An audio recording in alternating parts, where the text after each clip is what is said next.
você vai ver essa história aí, onde o Ministério Público é acusado de tortura. Preste atenção, libera. A denúncia foi feita por 2 homens e um adolescente que eram suspeitos de terem roubado um fuzil.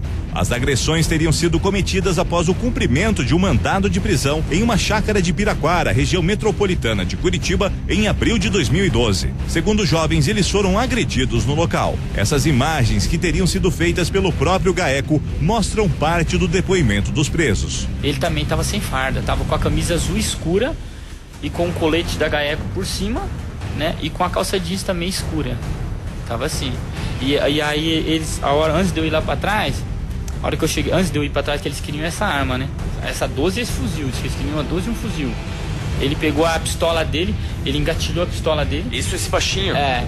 Ele botou assim na minha cara, no meu olho pra me ver. Ele falou: tu consegue olhar lá dentro que tem lá, cara? Tu consegue? Eu falei: eu não consigo, senhor, não consigo. Ele falou: pois tu fala, senão vai sair agora.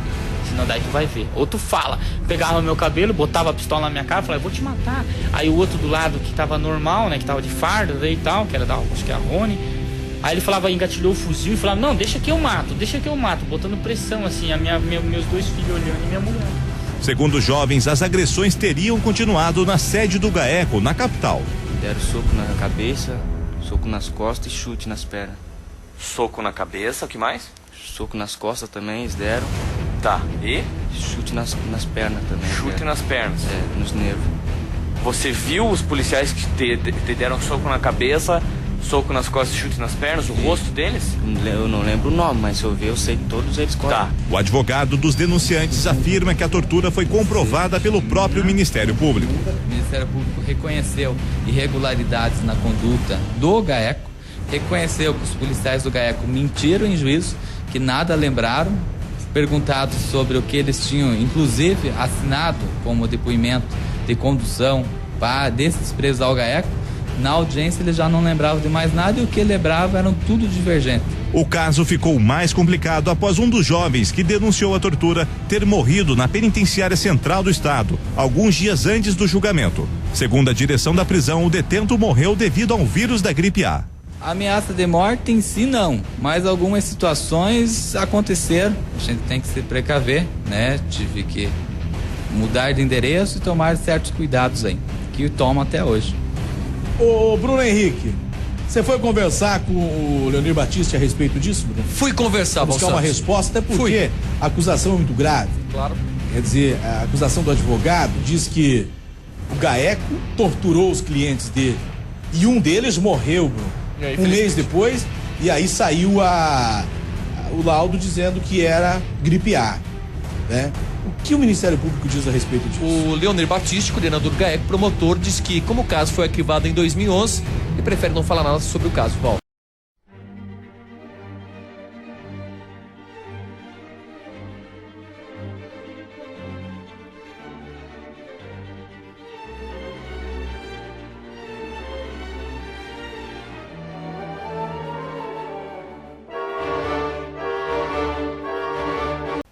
Minha conversa é com o coordenador do GAECO no Paraná, Leonir Batista. A gente vai conversar aqui sobre as atuações do grupo que combate o crime organizado.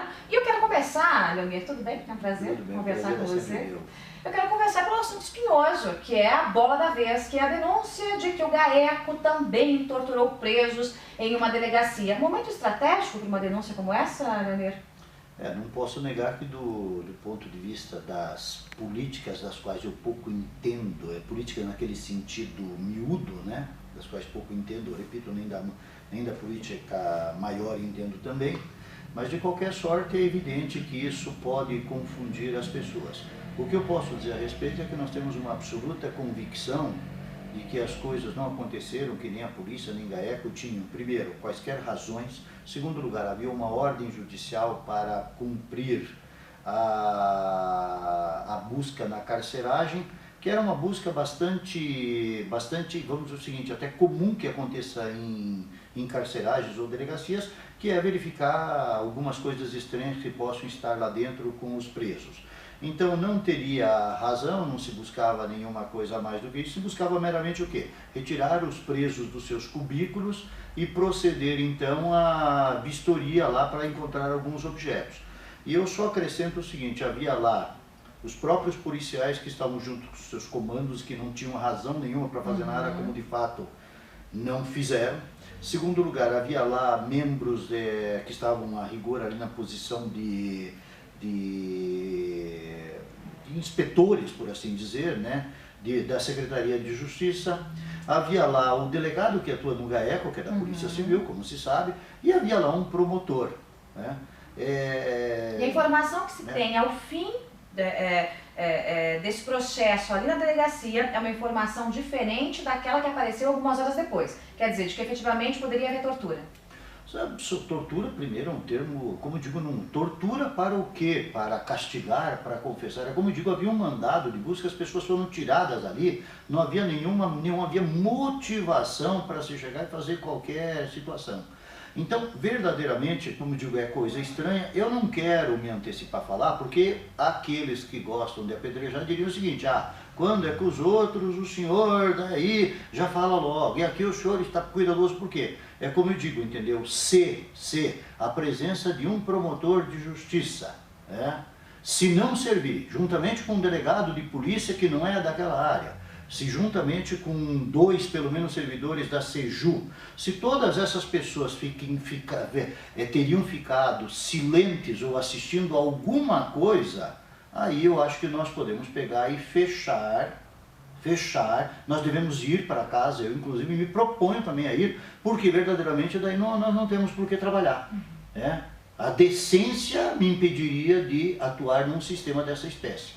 Portanto, como você disse, não sei por que surgiu, como surgiu, há uma foto que eu vi por um celular de alguém, assim, que ela causa um impacto, assim, do tipo, cortou aquela coisa toda. Um corte, enfim, nós vamos aguardar exatamente as provas, etc. O que eu posso antecipar e garantir, faço isso pouca coisa, porque não está apurado o seguinte: não havia motivo, existiam essas circunstâncias que, pela lógica, absolutamente justificariam, não, absolutamente serviriam como móvel para se fazer algo. Pode ser uma tentativa, uma estratégia de retaliação?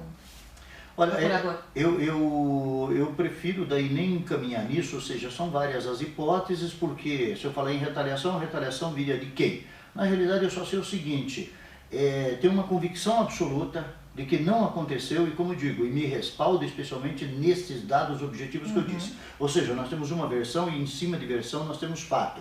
O fato número 2 é que essas pessoas estavam lá. Para ter acontecido algo, haveria necessidade de um conluio de uma estupidez arrematada, ímpar e até fora, para os padrões de qualquer sujeito de pouca capacidade de entendimento, ainda assim seria excessiva.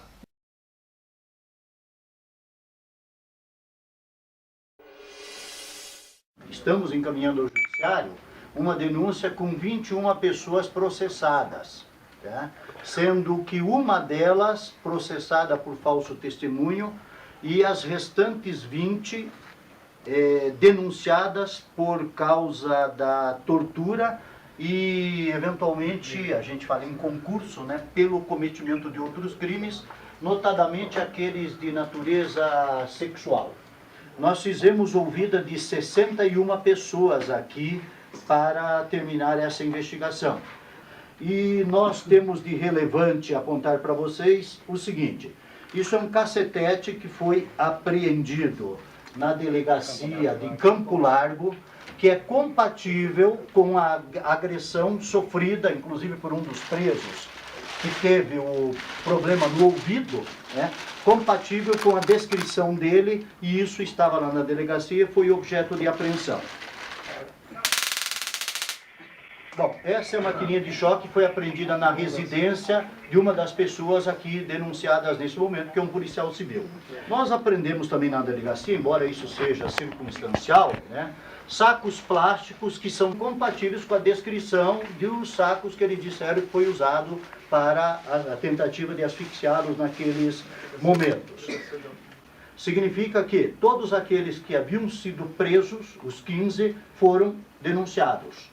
E, além destes, foram denunciados um policial cujo afastamento havia sido determinado, porque até então, no primeiro momento, nós tínhamos adotado o critério de pedir a prisão apenas daqueles casos que nós achávamos mais, com evidências mais consolidadas, né? E nesse caso o nome dessa pessoa não aparecia, mas posteriormente apareceram robustas evidências de que ele verdadeiramente participou e de uma forma muito significativa nesse processo de tortura e por isso também está denunciado. 3 outros daí também foram denunciados, cujo nome até então nem aparecera exatamente. Quero ainda só por último, creio eu, afirmar que aquele segundo exame aos quais eles foram submetidos reafirmaram sempre, ou seja, se conciliaram com as descrições desses rapazes quanto aos aspectos essenciais.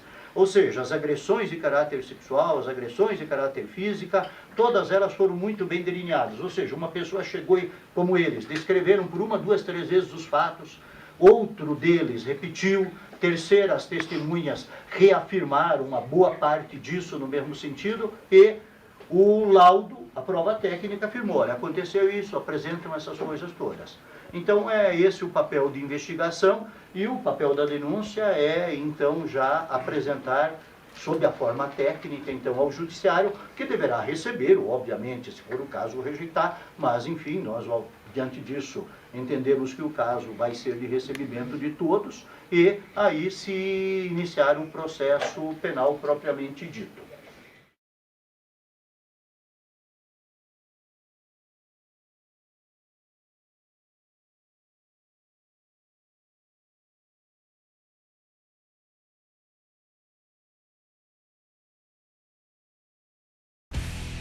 Olha, é o seguinte, eu recebo a informação de que alguns delegados estão reunidos com o Cid Vasques, que é o secretário de Segurança Pública do Estado do Paraná, porque parece que será montada aí uma moção de repúdio contra o GAECO.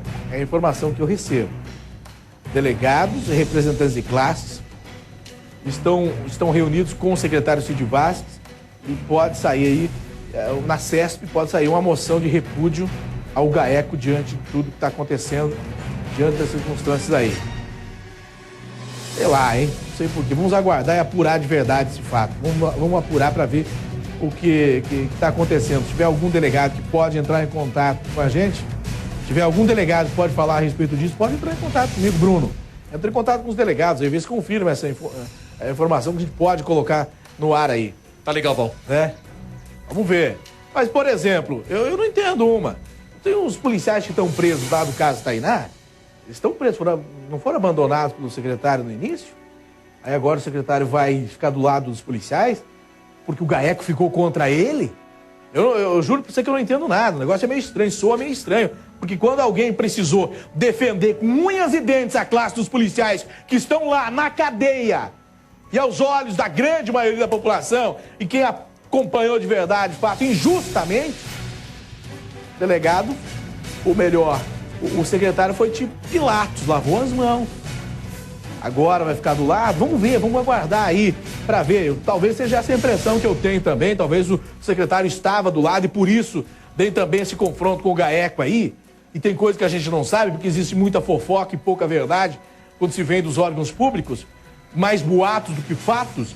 Mas resta falar, e eu não vou passar o dia sem dizer, que esses policiais estão presos, que os 4 caras estão sendo ainda investigados pela Delegacia de Homicídios, que daqui a pouco vem novidades aí. E vocês vão ouvir, vão ver e ouvir as novidades que vem por aí. Me aguarde, eu não vou falar porque desde o início eu não falei nada que pudesse atrapalhar, não seria agora que eu iria atrapalhar. Agora que parece que o negócio vai virar a roda.